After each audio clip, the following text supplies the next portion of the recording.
Okay. Now after understanding all the aspects, जितने भी bones और उनके parts हैं, उनका position कहाँ पे present है, then you have to understand little bit about the joints, कि exactly joints क्या होते हैं और exactly कितने type के present हैं. वैसे आपके मॉड्यूल में काफी इंटरेस्टिंगली बहुत अच्छे डायग्राम के साथ रिप्रेजेंट किया है, but let me just make you understand about कि एग्जैक्टली जॉइंट्स किस तरीके से बने हुए. सो जॉइंट्स मोस्टली किनको बोलते हैं, जो भी जंक्शन है या पॉइंट ऑफ कांटेक्ट है टू बोन्स.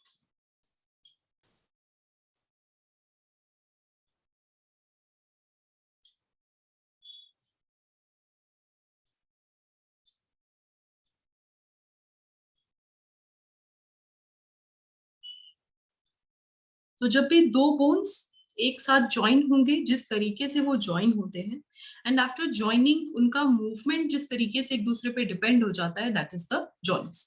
अब जॉइंट्स मेजरली तीन पार्ट्स के होते हैं, तीन पार्ट्स में क्लासिफाई किए जाते हैं. First is immovable, then second one is slightly movable,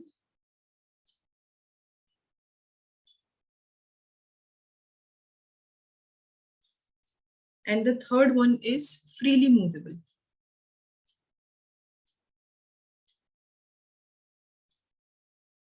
so immovable वैसा bone, as the name suggest, जो बिल्कुल भी मूव नहीं कर सकते. वो एक बार जिस तरीके से ज्वाइन हो गए, दे प्रिपेयर्ड अ शेप, और उनके बीच में कोई भी मूवमेंट क्रिएट नहीं हो सकती, that is known as immovable. इसका अगर एग्जाम्पल देना हो इस ऐसे बोन्स का और ऐसे जॉइंट्स का, that is your skull bone. तो स्कल के अंदर जितने भी बोन्स प्रेजेंट है, जैसे हमने क्या क्या देखा था, टेम्पोरल देखा, पैराइटल देखा, ऑसिपिटल देखा, ये आपने टाइप्स देखे. तो ये जो या फ्रंटल हो गए, तो ये जो टाइप्स थे, इनका जो भी अटैचमेंट है, as you can recall the structure, अगर आपको याद आ रहा है, तो उनमें कोई भी मूवमेंट पॉसिबल नहीं है. It's a proper shape, means एक बाउल लाइक या बॉक्स लाइक शेप, जिसके अंदर अब कोई चीज प्रोटेक्टेड है और इनके बीच में कोई भी इंटरैक्शन या इनका स्लिपिंग और any kind of other movement possible नहीं हो सकता. So that is one example for immovable bones. Then come slightly movable. Slightly movable का एक और नाम है, that is the cartilaginous bone. यानी हेवी कार्टिलेजेस जो हैं वो कंट्रोल करते हैं इनके एक्शंस को, और उनकी फिलिंग की वजह से, क्योंकि दो के बीच में बहुत ज्यादा अमाउंट ऑफ कार्टिलेजेस प्रेजेंट हैं, इस वजह से इनका मूवमेंट एक सर्टेन एंगल तक ही रेस्ट्रिक्टेड है. So that is your cartilaginous joint. इसका एग्जाम्पल अगर मैं दूं, that is your vertebral column. Vertebral column एक सर्टेन एंगल तक ही काम कर सकता है. आप देखोगे इसका फ्रंट, सिर्फ आप फ्रंट में ही बेंडिंग कर सकते हो, क्योंकि वहां पे वर्टिब्रल कॉलम का ऐसे ज्यादा कंट्रोल नहीं होता. बट आप back side, side side means adjacent movement, बहुत ही लिमिटेड एंगल तक ही आप बेंड कर सकते हो, आप कंप्लीटली मूव नहीं कर सकते. तो अगर ऐसा कुछ है तो उसको हम बोलेंगे प्रॉपरली स्लाइटली मूवेबल और cartilaginous joints. Then comes freely movable. Freely movable means maximum, यानी मैक्सिमम एंगल तक और डायरेक्शंस में या प्लेन्स में वो जॉइंट्स या उनके बोन्स जो है वो मूव कर पा रहे हैं. इसका एक और नाम है, इसको बोलते हैं साइनोवियल.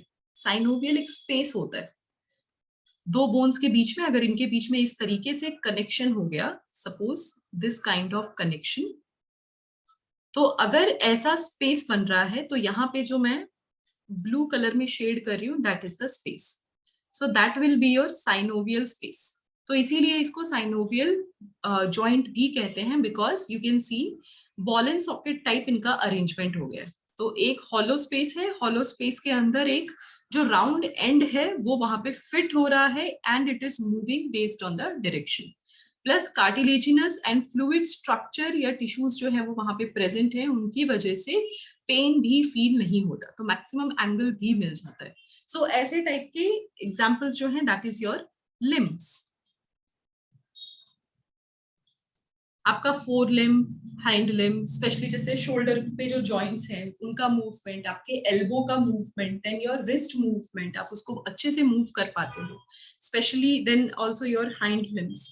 तो इनके जो जॉइंट्स होंगे, दे आर फ्रीली मूवेबल. वो काफी फ्री है as compare to other examples and other areas. तो ये तीन मेजर कैटेगरीज है. अब जो साइनोवियल जॉइंट है या फ्रीली मूवेबल जॉइंट है, ये फर्दर बहुत सारी कैटेगरीज में डिवाइडेड है, क्योंकि बहुत टाइप के फ्रीली मूवेबल जॉइंट्स अवेलेबल हैं।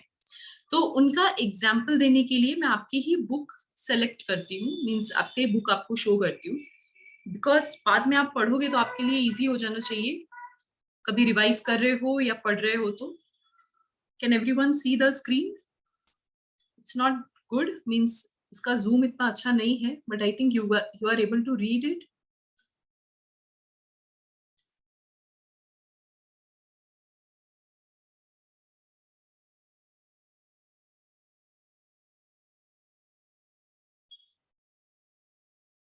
Okay, everyone can see the screen?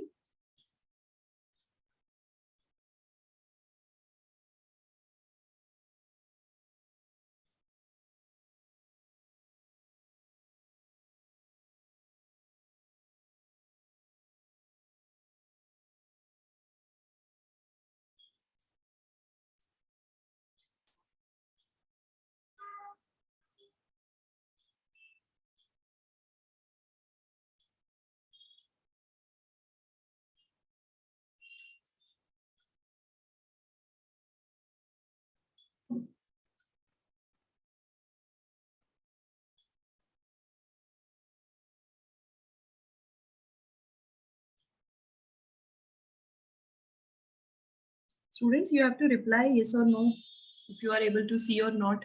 How would I understand?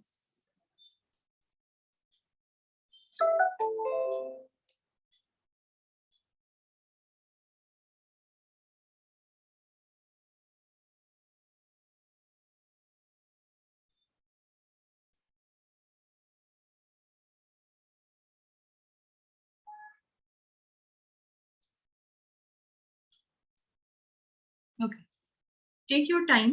Take 2 to 3 minutes. Just read about all the type of synovial joints. अभी इसमें important क्या है? Important है कि आप ये word समझें और उसका एक example at least याद रखें. बट वो वर्ड समझाने के लिए समझना इतना इजी नहीं होगा, हर बात आपको हो सकता है समझ में ना आए। Take 2 to 3 minutes, then mention your doubt. कौन सा वाला जॉइंट आपको समझ में नहीं आया, just mention it so that I will understand कि आपने पक्का पढ़ा और आपको वही चीजें समझनी। So take it as your 5 minutes of reading activity. Take your time 5 minutes, और उसके बाद आप मुझे बताओ ये सारे टाइप में से कौन सी बात आपको मोस्ट डिफिकल्ट लग रही है या समझ में नहीं आ रही।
Okay, Mrunal is saying she need to understand gliding joint and pivot joint. Okay, चलो फर्स्ट सिंपलेस्ट फॉर्म है ग्लाइडिंग.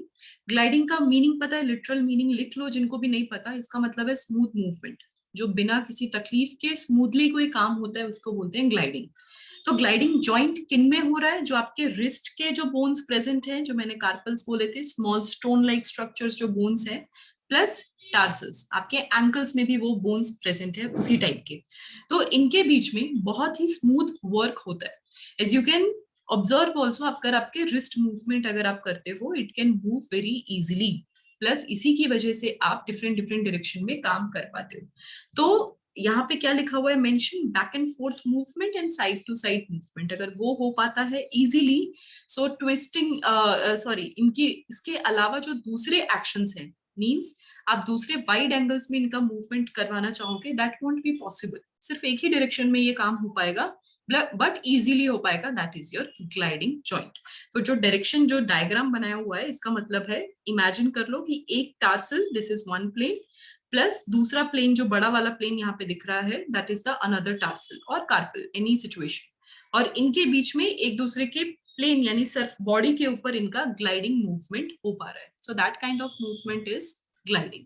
Then comes pivot. अभी पाइवट का मीनिंग क्या है? पाइवट का मीनिंग है कि जो मोस्टली आपका सिंगल एक्सिस जो है, यानी एक प्लेन में या एक ही डायमेंशन में जो प्रॉपरली मूवमेंट है वो पॉसिबल हो पा रहा है. तो यानी अगर ऐसा होगा तो मतलब या तो रोटेट करेगा, या तो सिर्फ एक ही डायरेक्शन में आगे की तरफ या पीछे की तरफ मूव कर पाएगा. अगर ऐसी कोई कंडीशन होती है उसको पाइवट बोलते हैं. बहुत फेमस एग्जांपल है हमारा जो एटलस एंड एक्सिस है. एटलस एंड एक्सिस होते क्या है? Everyone can remember the cervical part, vertebra जो आपको पढ़ाया था, तो आपको बताया था जो नेक रीजन से वर्टिब्रा स्टार्ट होता है, तो फर्स्ट जो कॉलम्स होंगे, फर्स्ट 7 जो वर्टिब्रास होंगे, दे आर सर्वाइकल. सर्वाइकल का C1 C2 यानी फर्स्ट एंड सेकंड सर्वाइकल जो होते हैं, जो हमारे स्कल से सबसे पहले कांटेक्ट में आते हैं, that name is Atlas and axis. C1 को बोलते हैं एटलस, C2 को बोलते हैं एक्सिस. तो अभी इनका जो मूवमेंट होता है, ये एक बेस प्रोवाइड करते हैं स्कल के. हमारा स्कल के बीच में तो सारे इमूवेबल जॉइंट्स हैं, जो भी हमारे फेशियल या फिर हमारा क्रेनियम पार्ट है वहां, एक्सेप्ट आर जॉ. उसके अलावा बाकी सारे इमूवेबल हैं. तो फिर हमारा हेड पोर्शन कैसे हिल पाता है? How we are able to see from everywhere, plus हम अपना हेड मूवमेंट कैसे कंडक्ट करवा पाते हैं? That is because of the atlas part. तो ये जो एटलस की वजह से, एटलस और एक्सिस एक दूसरे से इस तरीके से अटैच्ड हैं कि वो सिर्फ एक डायरेक्शन में ही मूव करवा पाते हैं. तो यहाँ पे वो डायरेक्शन जो है सिर्फ रोटेशन है. तो वो जिस डायरेक्शन में काम करते हैं उसकी वजह से हमारा सिर्फ रोटेशन ही सक्सेसफुल हो पाता है. तो यानी C1 एंड C2 के बीच में जो बॉन्डिंग होगी या जिस टाइप का मूवमेंट हो पा रहा है, that is the pivot joint. Then any other than pivot?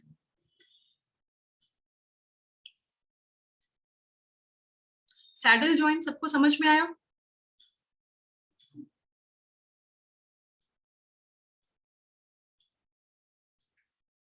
Saddle is also a type of ball and socket, but poorly developed ball and socket.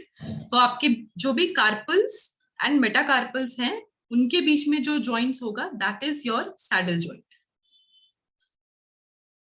या फिर टार्सल मेटाटार्सल कह लो.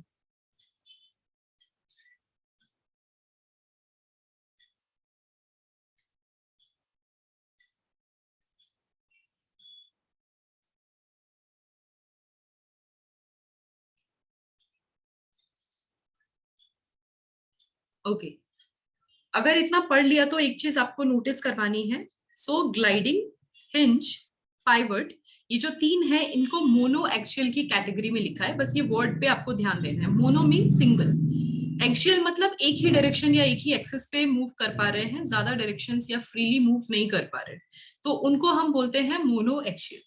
देन एलिप्सॉइड और saddle joint, इनका movement इस तरीके से है कि ये दो डायरेक्शंस में मूव कर पा रहे हैं. यू कैन सी यहाँ पे मेंशन भी हुआ है, दो डायरेक्शंस में मूव कर पा रहे हैं. They are biaxial. Then proper ball and socket, जैसे हमारा प्रॉपर शोल्डर के पोर्शन पे जो जॉइंट है, या फिर हिप जॉइंट है, जो पेल्विक रीजन पे जो जॉइंट था हमारे हाइंड लिम्ब के लिए, ये मल्टी एक्शियल है क्योंकि हम बहुत ही डिफरेंट डायरेक्शंस में मूव कर पाते हैं. सो दैट इज योर 3 कैटेगरीज जो इन साइनोवियल जॉइंट्स को रखा गया है। तो कभी कभी साइनोवियल जॉइंट्स में क्वेश्चंस क्या पूछते हैं, मोनो एक्सियल के एग्जांपल मेंशन करो। तो मोनो एक्सियल के एग्जांपल्स आपको इन तीनों में से कोई एक मेंशन करना होगा, या बाई एक्सियल का टाइप क्या है वो बताना पड़ेगा। So you have to keep these words in mind. यहाँ पे अब इस डायग्राम, ये डायग्राम आपके लिए बहुत हेल्पफुल है। व्हाई? मुझे ऐसा लगा बहुत ही इंटरेस्टिंग डायग्राम है, क्योंकि हर लोकेशन पे आपके जितने भी जॉइंट्स के टाइप्स दिए हुए हैं, उन टाइप्स के हिसाब से उन्होंने लोकेशन वाइज आपको क्लैरिफाई किया है कि वो किस एरिया, लोकेशन और वहां पे एग्जैक्टली क्या काम हो रहा है इसके बारे में बात कर रहे हैं। So your homework, everyone's homework is to understand this diagram. आपको ये डायग्राम्स अंडरस्टैंड करना है and you have to draw all the joints. Means आपकी अंडरस्टैंडिंग के हिसाब से अगर आपको कोई डायग्राम बनाना है, यू कैन मेक और you can draw this one also. Means आपको स्केलेटल सिस्टम नहीं बनाना, आपको जॉइंट्स पढ़ने के बाद, समझने के बाद, अंडरस्टैंडिंग के हिसाब से डायग्रामेटिकली रिप्रेजेंट करना है कि how you are representing that particular diagram. Everyone understood the homework?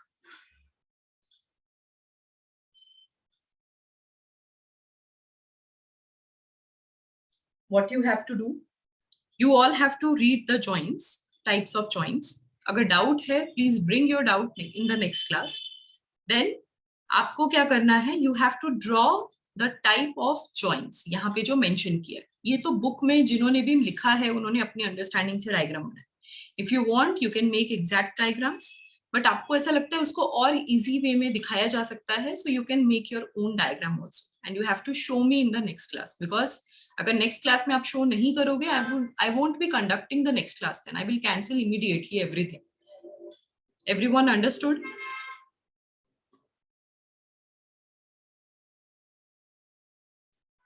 You have any doubt related to homework, related to topic, you can ask right now. क्योंकि next class में I'm not going to take your excuses कि आपको पता नहीं चला कि क्या हुआ था. And also convey your friends to those who are not attending.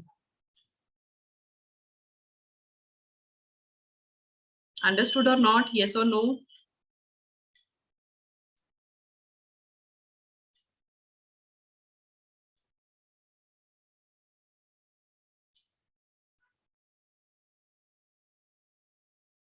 Okay, चलो. That's it for today.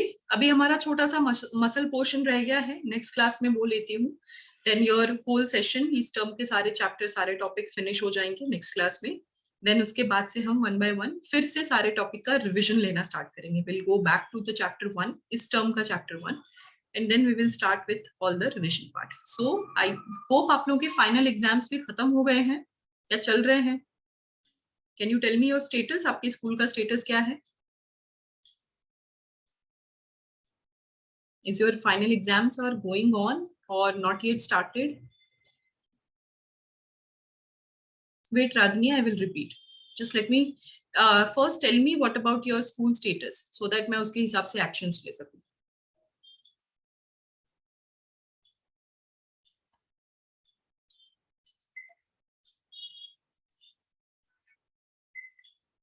Okay, Mrunal is saying exams are finished. So okay. तो अगर एक बच्चा रिप्लाई कर रहा है, देन ऑन हर आंसर आई एम एक्सपेक्टिंग कि सारे बच्चों के एग्जाम फिनिश हो चुके हैं. So I can give you more and more homework now. मैं आपको पहले कुछ भी नहीं दे रही थी because your exams were going on as per your update. तो अभी अगर नहीं है, then I am going to give more homework, and if you are not taking the homework seriously, then I'm going to pick out from the class or take serious actions, or I will talk to your parents then. Okay, so that will be my actions. Radhini, I will repeat for you. आपको क्या करना है, सारे joints पढ़ के समझ के आपको फिर से ये डायग्राम आपकी अंडरस्टैंडिंग के हिसाब से बनाना है. It's your wish. आपको अगर ये डायग्राम सफिशिएंट लगता है, आप ये डायग्राम समझ चुके हो, you can draw it. But अगर आपको लगता है कि वो जॉइंट के लिए हम और इजी डायग्राम बना सकते हैं, then you have to draw it. So as per your understanding you have to, in short आपको पूरा का पूरा जो जॉइंट है वो समझ कर आना है एंड ड्रॉ करके लेकर आना है. That is your homework. चलो, that's it for today. Bye everyone, take care.